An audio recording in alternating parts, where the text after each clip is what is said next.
simulan natin i-combine ang ating mga ingredients. First natin ilalagay ang ating 2 cups all-purpose flour. And then next natin ang 1 teaspoon of salt, 1 teaspoon of yeast, and 1 tablespoon of sugar. Pinagsama-sama ko na siya. And then next, yung ating warm water. Lukewarm water yung ginamit natin to activate natin yung ating yeast.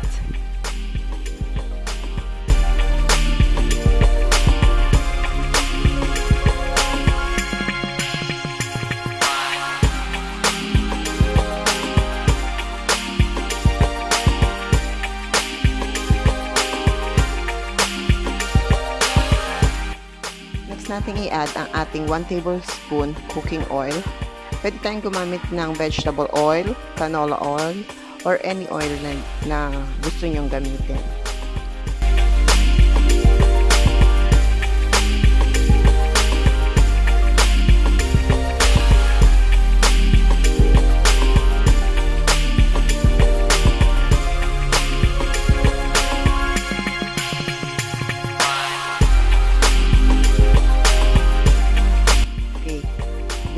Ang next step naman natin, let's start kneading our dough.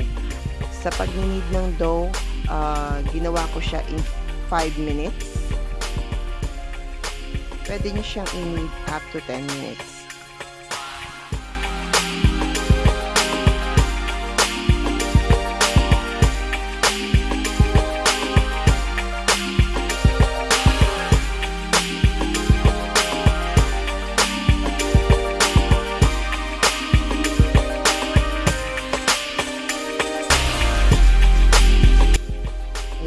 Let's spread some flour sa ating service area kung saan natin ininid ang ating dough. Lagi ako nagre-ready ng half cup of flour in case na kailangan ko siyang dagdagan. But depende yon sa texture na gusto nyo or sa texture na hinahanap natin. I usually add half cup pagka medyo nakikita ko na sobrang wet yung ating dough, or else, if not necessary, hindi ko naman siya nauubos.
Kailangan natin siyang i-rest for 1 hour.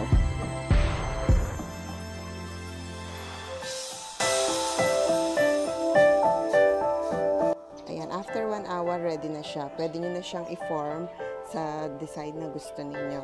I-form ko siya like fish eye. Ayan.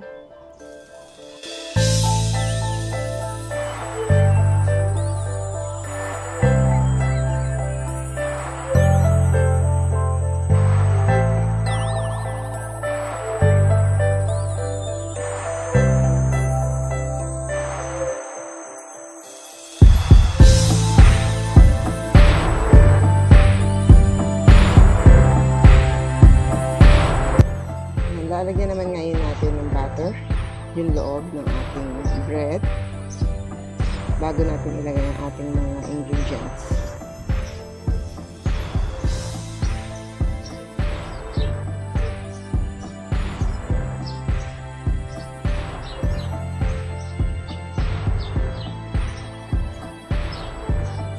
pinapahiran ko rin siya ng egg sa side para pag naluto siya, golden brown and crusted siya.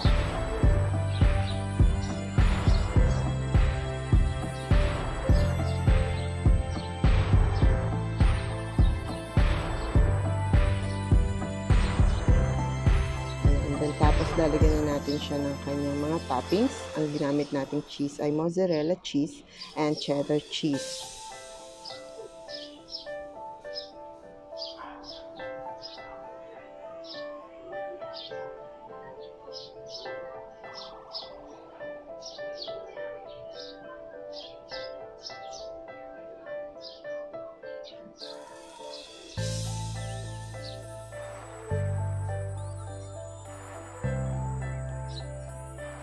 Aside sa dalawang cheese na nilagay natin or dinagdag natin, dadagdagan ulit natin siya ng parmesan cheese sa ibabaw.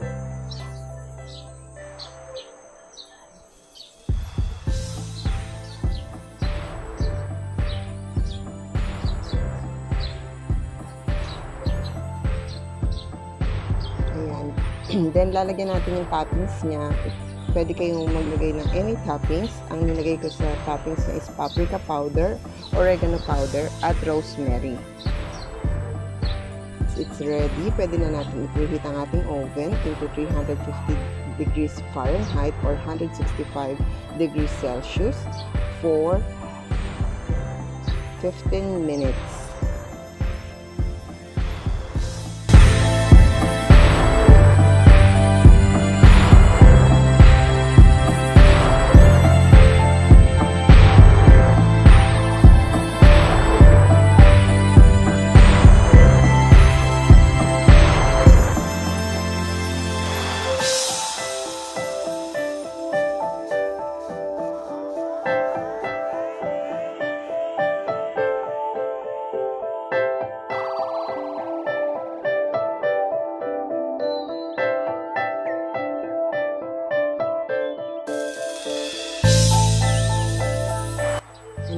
Ayan, ready na yung ating cheese pie or Turkish pizza.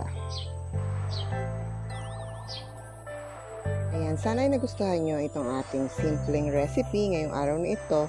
Huwag nyo kalimutan i-like, share, and please subscribe to this channel para sa marami pang video at tutorial na ating i-upload.